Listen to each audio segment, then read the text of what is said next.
देश के चुनाव आयोग में किसने कराई थी जॉर्ज सोरोस की घुसपैठ? चुनावी सुधार के नाम पर अमेरिका से आया $21 मिलियन किसने खाया? कहीं ऐसा तो नहीं कि पीएम मोदी को कोरोना होने की कामना करने वाले पूर्व मुख्य चुनाव आयुक्त एसवाई कुरैशी है डीप स्टेट के प्यादे? यूएसएआईडी के रिकॉर्ड सामने आते ही डीप स्टेट के social media handle website delete क्यों कर दी गई? क्या भारत के खिलाफ 2004 से शुरू हुआ षड्यंत्र चुनावों को भी यूएस डीप स्टेट ने किया था प्रभावित? नमस्कार, मेरा नाम है यश रावत और आप देख रहे हैं द पैम्फलेट। क्या देश की संवैधानिक संस्थाओं को अमेरिका के डीप स्टेट के पास गिरवी रखा गया था?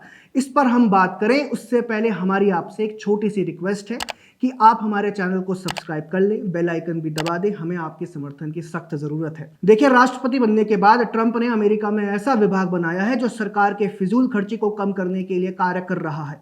इसका नाम रखा गया है डिपार्टमेंट ऑफ गवर्नमेंट एफिशिएंसी, जिसे शॉर्ट में डोजे भी कहा जाता है। दुनिया के सबसे अमीरों में से एक इलॉन मस्क इसके मुखिया हैं। अब इसी विभाग ने एक डेटा जारी किया है। विभाग ने बताया है कि यूएसएआईडी के द्वारा $486 million consortium for elections and political process strengthening यानी CEPPS को दिए गए, जिसमें भारत में वोटर टर्नआउट के लिए $21 मिलियन भी शामिल है। ये तथ्य सामने आने के बाद कई तरह के सवाल खड़े हो रहे हैं। सवाल है कि CEPPS क्या है? भारत में $21 मिलियन किसे दिए गए, क्यों दिए गए? भारत में ये संस्थाएं क्या कर रही थी? देश के चुनाव में यूएस का क्या कोई दखल था? सबसे पहले समझते हैं कि CEPPS है क्या। देखिए, इसकी वेबसाइट तो अभी फिलहाल डाउन कर दी गई है, लेकिन मीडिया रिपोर्ट्स के मुताबिक 1995 में इसकी स्थापना हुई थी एंड उद्देश्य वही है जो कोई भी वामपंथी प्रोपेगेंडाबाज संस्था बताती है कि लोकतांत्रिक व्यवस्थाओं को मजबूत करना, लोकतंत्र को मजबूत करना आदि आदि। CEPPS दुनिया के कई देशों में काम करती है, लेकिन सीधे सीधे नहीं बल्कि कुछ अलग अलग संस्थाओं के थ्रू करती है, जैसे कि इंटरनेशनल रिपब्लिकन इंस्टीट्यूट यानी IRI, नेशनल डेमोक्रेटिक इंस्टीट्यूट यानी NDI और international foundation for electoral systems यानी IFES। इसे जरूर याद रखिए, international foundation for electoral systems. आप कहेंगे कि क्यों? हम आपको बताएंगे, लेकिन सबसे पहले यह जान लीजिए कि CEPPS को पैसा कहां से मिलता है, फंडिंग कहां से होती है। देखिए, CEPPS की फंडिंग का मुख्य स्रोत है यूएसएआईडी। मीडिया रिपोर्ट्स के मुताबिक 1995 से अब तक यूएसएआईडी से CEPPS को $2 बिलियन से ज्यादा की फंडिंग प्राप्त हुई है। अब यह समझना मुश्किल नहीं है कि इतना बड़ा बजट कोई भी देश दूसरे देशों में लोकतांत्रिक व्यवस्थाओं को मजबूत करने के लिए तो नहीं देगा यार। अमेरिका जैसा देश तो कभी भी नहीं। फिर सवाल है कि CEPPS को यह पैसा क्यों दिया गया? दरअसल इसका उद्देश्य दूसरे देशों में उनकी लोकतांत्रिक व्यवस्थाओं में, चुनावी व्यवस्थाओं में, चुनावों में हस्तक्षेप करने का रहता है। मुखौटा कुछ भी रहे, लेकिन वास्तविकता यही है कि अमेरिका का डीप स्टेट अपने मन की सरकार बनाने के लिए पर्दे के पीछे से इसी तरह का काम करता आया है। मन की सरकार अगर ना बने तो बनी हुई सरकार को गिराने का काम किया जाता है।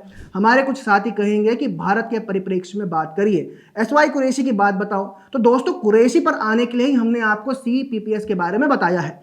हमने अभी आपको बताया कि international foundation for electoral systems यानी IFES भी CEPPS का ही एक तरह से पार्ट है। मजे की बात यह है कि IFES के साथ भारत के चुनाव आयोग ने साल 2012 में एक समझौता किया था। उस समय चुनाव आयुक्त थे एसवाई कुरैशी। जी हां, वही एसवाई कुरैशी जो कोरोना के समय पीएम मोदी को कोरोना होने की दुआएं कर रहे थे। खैर, हम मुद्दे पर आते हैं। आप कहेंगे कि ठीक है, IFES के साथ एसवाई कुरैशी ने समझौता किया था तो क्या हो गया? देखिए, IFES CEPPS का ही एक तरह से पार्ट है और इसका अर्थ है कि इसे भी यूएसएआईडी से फंडिंग होती है। IFES ने अपनी वेबसाइट, जो अभी तक डाउन नहीं हुई है, उस पर बताया है कि यूएसआईडी से उसे फंडिंग होती है। इससे भी मजेदार बात यह है कि IFES को जॉर्ज सोरोस के ओपन सोसाइटी फाउंडेशन से भी पैसा आता है। अब सवाल यह है कि भारत विरोधी जॉर्ज सोरोस जिस संस्थान को फंडिंग करता है, उसके साथ कांग्रेस की सरकार ने चुनाव आयोग से समझौता क्यों करवाया? अमेरिका की डीप स्टेट जिस संस्थान को फंडिंग करता है, उसके साथ चुनाव आयुक्त रहते हुए एसवाई कुरैशी ने समझौता क्यों किया? क्या एक संवैधानिक संस्था को डीप स्टेट और भारत विरोधी जॉर्ज सोरोस के हाथों में सौंप देना नहीं है? चुनाव आयोग और सोरोस के कनेक्शन की बात जब हम कर रहे हैं, तब यह भी याद रखिए कि Sonia Gandhi the forum of democratic leaders in the Asia Pacific यानी FDL-AP नाम के एक संगठन की को प्रेसिडेंट है। इस संगठन का उद्देश्य जम्मू और कश्मीर को भारत से अलग करना है और इसे भी सोरोस ही फंडिंग करते हैं। इसके साथ यह भी याद रखिए कि सोरोस का गांधी परिवार के साथ पुराना नाता रहा है। दरअसल पंडित नेहरू के भाई BK नेहरू ने हंगरी में जन्मी यहूदी महिला फोरी से शादी की थी। इस तरह देखें तो फोरी नेहरू कांग्रेस सांसद राहुल गांधी की आंटी थी। मजे की बात यह है कि फोरी नेहरू सोरोस की घनिष्ठ मित्र थी। इतनी घनिष्ठ मित्रता है उनकी कि जब वे बीमार पड़ी तो यूएस से सोरोस उन्हें देखने चंडीगढ़ तक आए थे। यही नहीं, वर्ष 2009 में यूपीए 2 के शपथ ग्रहण समारोह के समय भी जॉर्ज सोरोस दिल्ली में मौजूद थे। इन बातों को ध्यान में रखते हुए अब विचार कीजिए कि साल 2012 में जब यूपीए की सरकार थी तब मुख्य चुनाव आयुक्त एस वाई कुरैशी ने सोरोस से फंडिंग पाने वाली संस्था से समझौता किया था। अब आप समझ गए होंगे कि यह समझौता कोई आम समझौता नहीं था, बल्कि प्रतीत ऐसा होता है कि देश के चुनावी तंत्र में विदेशी हस्तक्षेप था।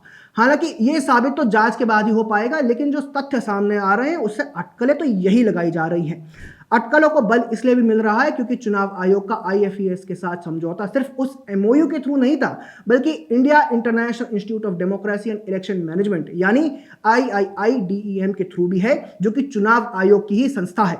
IIIDEM को भी एस वाई कुरैशी के कार्यकाल के दौरान ही बनाया गया था। इसके साथ ही याद रखिए, the international institute for democracy and electoral assistance यानी इंटरनेशनल IDEA, जो कि एक ग्लोबल इंटर गवर्नमेंटल ऑर्गेनाइजेशन है और एस वाई कुरैशी इसके बोर्ड मेंबर हैं। देश का चुनाव आयोग भी इसके साथ जुड़ा हुआ है। जुड़े होने पर सवाल इसलिए उठ रहे हैं क्योंकि इंटरनेशनल IDEA जैसे संस्थान लगातार इस तरह के रिपोर्ट्स पब्लिश करते हैं जिनमें भारत के लोकतंत्र को, भारत की चुनावी प्रक्रिया को टारगेट किया जाता है।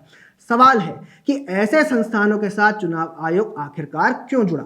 निष्कर्ष के तौर पर एक बात तो कही जा सकती है कि यूपीए की सरकार ने, सोनिया गांधी ने जिस तरह से NAC बनाकर पीएमओ पर कंट्रोल किया, NAC में सोरोस की संस्थाओं से संबंध रखने वाले लोगों को शामिल किया, उसी तरह से चुनाव आयोग में भी विदेशी घुसपैठ करवाई। निश्चित तौर पर कांग्रेस पार्टी को इस पर स्पष्ट जवाब देश के सामने रखना चाहिए। एक बात और याद रखिए, ये 2004 ही था जिसके बाद देश में एनजीओ मशरूम्स की तरफ बढ़ते गए। इतने एनजीओस की यूपीए सरकार के मंत्रियों के भी अपने अपने एनजीओ हुआ करते थे। सलमान खुर्शीद के एनजीओ पर तो दिव्यांगों के पैसे खाने का आरोप तक लग गया था। इसके साथ ही उस समय कैसे कैसे देशी विदेशी एनजीओ ने सरकार में घुसपैठ कर रखी थी, अब उसकी पोल खुल रही है। सोरोस और USAID से फंडिंग पाने वाले एनजीओ के साथ यूपीए सरकार के समय चुनाव आयोग ने MOU किया था। इस पर आपका क्या कहना है, कमेंट सेक्शन में हमें जरूर बताएं।